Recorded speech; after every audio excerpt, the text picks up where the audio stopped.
Hello everyone, I welcome you all to my channel Revealing Concepts. In today's class, we would be starting with a new concept of quadratic equations in which we would be learning about the standard form of quadratic equations and what are the roots of a quadratic equation. So let us first understand what exactly is a quadratic equation and how can you write its general form or its standard representation. So the components of a quadratic equation are basically a quadratic equation is made up of what? So those components of these quadratic equations are, first of all, it would have just one variable in it. So first component is that it would be in the equation format wherein you would just have one variable or one letter involved in it.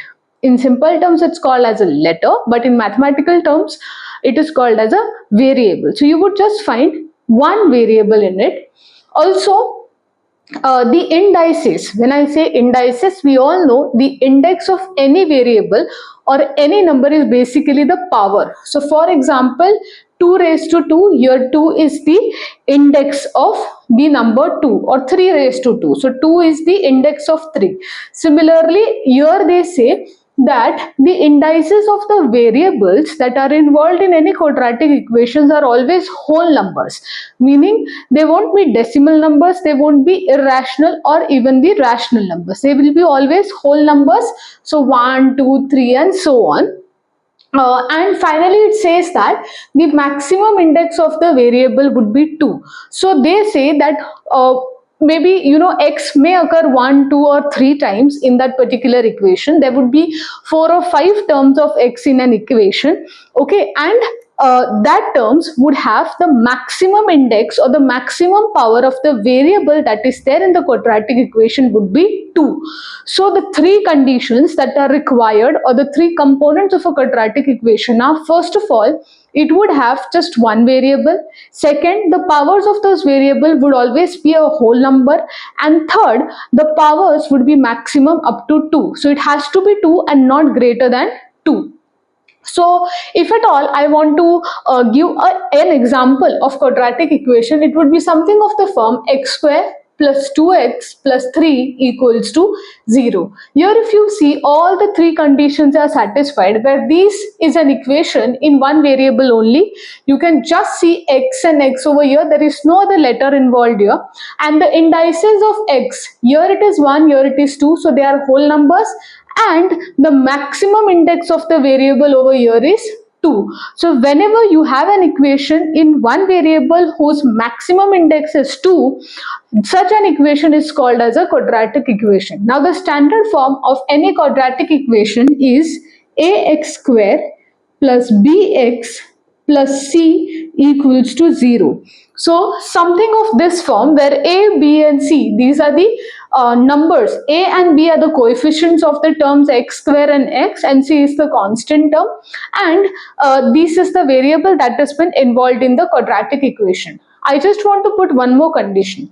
This becomes a quadratic equation only when your a is not equal to 0. Now why this condition is put? For example, if your a becomes equal to 0, then this term gets cancelled out totally, because anything into 0 is 0, and then your equation becomes bx plus c. Now is the third condition getting satisfied? No, this is not a quadratic equation. This is a linear equation, because here the maximum power is 1 and it's not 2. That is why in a quadratic equation, the coefficient of x square will always be not equal to 0. So the standard form of any quadratic equation is ax square plus bx plus c equals to 0. Now, here, I want you all to pay attention on this question, which says that determine whether the following equations are quadratic or not. So you have to see whether those three conditions are satisfied or not.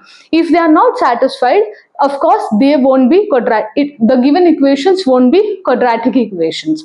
Now, some equations might be straightforward. You just have to see and answer, while some you need to simplify and see whether you're getting a quadratic equation or not. So we would start with the first one. The first question is x square plus 5x minus 2 equals to 0. Now here if you see, I would just write the three conditions. So one variable, then the indices are nothing but the whole numbers, and maximum power is, or maximum index is 2. Okay, now let's see whether all these three conditions are satisfied or not. Okay, so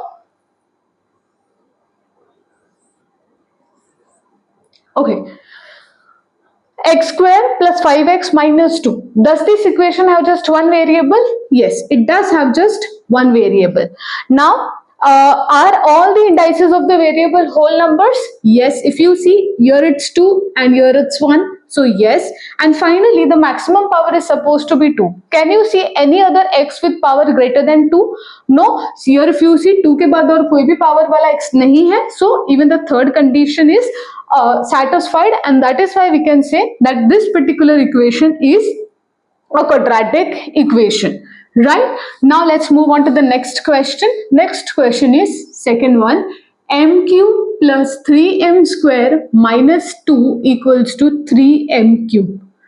Okay, now let us first bring all the terms on one side and let the left hand side be equal to, let the right hand side be equal to 0. So what I'll do is I'll bring this 3m cube on this side. So when I bring 3m cube on the left hand side, its sign get changed. So we get, now this is eventually equal to m cube minus 3m cube. So 1m cube minus 3m cube would be minus 2m cube plus 3m square minus 2 equals to 0. Now let us check every condition, right? So here, is the given equation in one variable? Yes, the first condition is satisfied. Now let's move on to the next one. Are the indices whole numbers? So here if you see, this one is 3, this one is 2. So m ka power is 3, m ka power is 2. They are whole numbers. Even the second condition is also satisfied. Now let's move on to the third condition, which says that maximum power of the variable has to be 2. Here the variable is m. Can we see that the maximum power of m is 2? No, because we have m cube wala term involved here. So m raised to 3, where 3 would be the maximum power in this case, and that is why the third condition is not satisfied, and hence this is not a quadratic equation, whereas the first one was a quadratic equation. Now let's move on to the third one. The third question is, I'll write it here, m plus 2 into m minus 5 is equal to 0. Now we are just going to perform normal arithmetic operations in order to simplify the given question. So what I'll do is I'll multiply m with m minus 5 and then I'll multiply 2 with m minus 5. This is how you multiply two brackets. Now multiply m with every term inside this bracket and 2 with every term inside this bracket. So m into m you will get as m square minus 5m plus 2m minus 10 is equal to 0. Now combine the like terms. So we get m square minus 3m minus 10 is equal to 0. So finally, this particular equation is nothing but this equation. Now I want you all to focus on this equation and let's compare these three conditions. Is this an equation in one variable? Is just one variable involved? Yes, just the variable m is involved, so the first condition is satisfied. Are the indices of the variables a whole number? Yes, of course, because here if you see it is 2 and m ka power over here is 1. So even the second condition is satisfied.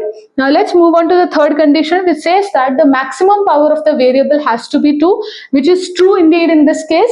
So that is why even the third condition is satisfied, and hence this particular equation is a quadratic equation. Now let's move on to question number 4, which is again an interesting problem. So again I would like to tell you, if at all in exam the question comes to check whether the given equation is quadratic equation or not, if it's a pretty straightforward question like this, where already the equation is in standard format, you just have to compare the three conditions and say that since all the three conditions of a quadratic equation are satisfied, meaning that it contains one variable, the indices are whole numbers, and in fact the maximum power of the variable is 2, that is why it's a quadratic equation. But questions of this format needs to be first simplified and then you need to compare it with the three conditions. In exam, you are not supposed to write the solutions like this. This is just for your understanding. Now let us consider fourth question, which is y square plus 1 by y equals to 2. Now you all know, or you all have studied indices in your lower standards, right? So here if you see, this y ka power over here is 1 and y is in the denominator. When it goes in the numerator, the y ka power becomes y raised to minus 1. Am I right? So we get y square plus y raised to minus 1 equals to 2. If it was y square plus 1 upon y square, then when this y square would have gone up, we would have written y raised to minus 2. So these are basic concepts wherein if you want to shift any term which is there in the denominator to the numerator, you have to change the sign of its index. So here y ka index was 1. When it goes up into the numerator, the index becomes minus 1 because the power of y over here is 1. Now let us compare the resultant equation with the conditions. So is only one variable involved? Of course, only one variable is involved. Second condition says that the indices of the variable must always be a whole number. Is 2 a whole number? Of course. Is minus 1 a whole number? No. What is the definition of whole numbers? Whole numbers are those sets which start from 0 and goes on up to plus infinity. So 0, 1, 2, 3 and 4 negative integers को नहीं consider करना है. So whole number का set is basically natural number का set plus 0 included in it. Is your minus 1 a whole number? No. So is the index of the variable in this case just a whole number? No. Hence your condition number 2 is not satisfied, and that is why the fourth equation is also not a quadratic equation. So here the first one was a pretty simple equation wherein it was a quadratic equation. Second one wasn't, because the third condition where the maximum power, which is 2, was not satisfied. Third is again a quadratic equation, and fourth was not a quadratic equation because the index of it, one of the variable, was not a whole number. So I hope you have understood how to identify whether a given equation is a quadratic equation or not. Now I want you all to pay attention to what is written over here. It's the heading says that roots of an equation. Now what do you mean by roots of an equation? So roots of an equation are those values of the variables for which the equation becomes equal to 0. Let me explain it to you. Here we will check whether when you put x equals to 1, what would be the value of the equation. So you consider the equation x square plus 4x minus 5 equals to 0. Now you consider the left hand side of this equation, okay? LHS is equal to x square plus 4x minus 5. Now here there are two values which are given, x as 1 and x as minus 1. I would want you all to substitute x as 1 in this equation. So we get 1 square plus 4 into 1 minus 5. 1 square is 1 plus 4 into 1 is 4 minus 5. 1 plus 4 is 5 minus 5, which is equal to 0.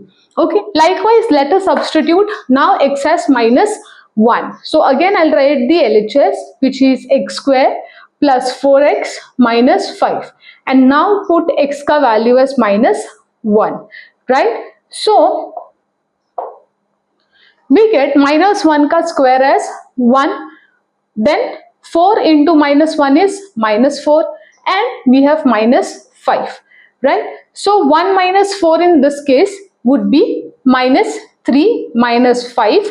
So that is equal to minus 8, right? Now,